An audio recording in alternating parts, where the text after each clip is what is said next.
நமது பக்கத்து நாடான பாகிஸ்தான் நமக்கெல்லாம் தெரியும்.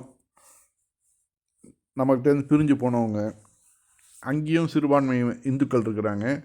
நம்மக்கிட்டேயும் முஸ்லீம்கள் சிறுபான்மையாக இருக்கிறாங்க. இந்திய விடுதலையின் போது நாடு பிரிவினை அடைஞ்சப்போ அங்கே கொஞ்சம் இந்துக்கள் இருக்கிறாங்க, இங்கே கொஞ்சம் முஸ்லீம்கள் இருக்கிறாங்க. இப்போ ரெண்டு நாடுகளோட வித்தியாசத்தையும் பார்ப்போம். இந்த நம்ம நாடு மதசார்பற்ற நாடுன்னு சொல்லிகிட்டு இருக்கிறோம். இங்கே தன்னுடைய இடத்துல தொழுதவனு ஒரு 2 நாளைக்கு முன்னாடி அவனுடைய சொந்த இடத்துல ஒரு 10 பேர் சேர்ந்து தொழுததை ஊபியில் அரெஸ்ட் பண்ணி கொண்டு போனதை நம்ம பார்த்தோம். இங்கே பாகிஸ்தானில் இஸ்லாமிய குடியரசுன்னு சொல்கிறோம். அங்கே உள்ள ஒரு ஹிந்து சிறுபான்மையின ஹிந்துவை ராஜேந்தர் அவர் பேர், அவர் ஏஎஸ்பி ஆக்கியிருக்கிறாங்க. இவர் சிந்து மாகாணத்தில் ஒரு பகுதியில் ஏஎஸ்பி ஆக்கி அவரை முக்கிய பொறுப்பு கொடுத்து அவரை கவனிக்க சொல்லியிருக்கிறாங்க.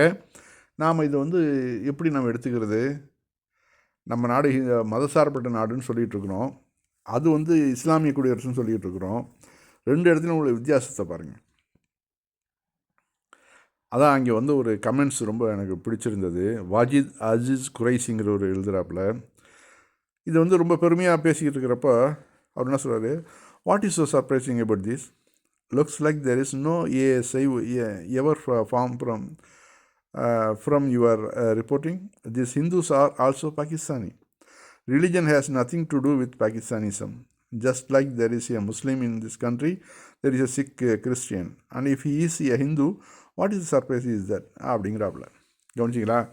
இதில் என்ன பெரிய ஆச்சரியப்படுறதுக்கு என்ன இருக்குது? அவர் ஏஎஸ்ஐ ஒரு ஹிந்து, எப்படி அவர் ஒரு பாகிஸ்தானி தானே? எப்படி ஒரு முஸ்லீம் இருக்கிறாங்களோ, சீக் இருக்கிறாங்களோ, கிறிஸ்டின் இருக்கிறாங்களோ, அது பிறகு அவர் ஒரு ஹிந்து, அவர் ஒரு பாகிஸ்தானி தான்.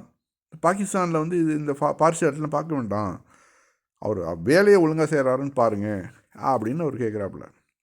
எந்த அளவு பண்பட்டுருக்கிறாங்க. முன்னாடி அவங்கள தான் முரடன்கள் அப்படின்னா மதவெறி பிடிச்சவன்னு சொல்லிகிட்டு இருப்போம். ஆனால் அது அப்படியே உள்டாவாக இப்போ மாறிட்டு இருக்குது. அவன்லாம் இப்போ பண்பட்டு வந்துகிட்டு இருக்கிறான், நாம் மிருகங்களாக மாறிக்கிட்டு இருக்கிறோம். அதுதான் நம்ம பார்க்குறோம். இதெல்லாம் சங்கிகள் பார்க்கணும். இது மாதிரி அவன் மிருகமாக இருந்தவன் மனிதனாக மாறிட்டு இருக்கிறான். இங்கே மனிதனாக இருந்தவன் மிருகமாக மாறிட்டு இருக்கிறான். கொஞ்ச காலமாக இந்த ஆட்சி மாற்றம் ஏற்பட்டதுனால முஸ்லீம் தர்காக்களை போய் உடைக்கிறதும், அந்த பள்ளிவாசல் முன்னாடி இப்படி டான்ஸ் ஆடுறதும், முஸ்லீம்களை வெட்டி கொள்றதும், இதெல்லாம் சங்கிகள் பார்த்து திருந்துங்க. பாகிஸ்தானை பார்த்தா திருந்துங்க.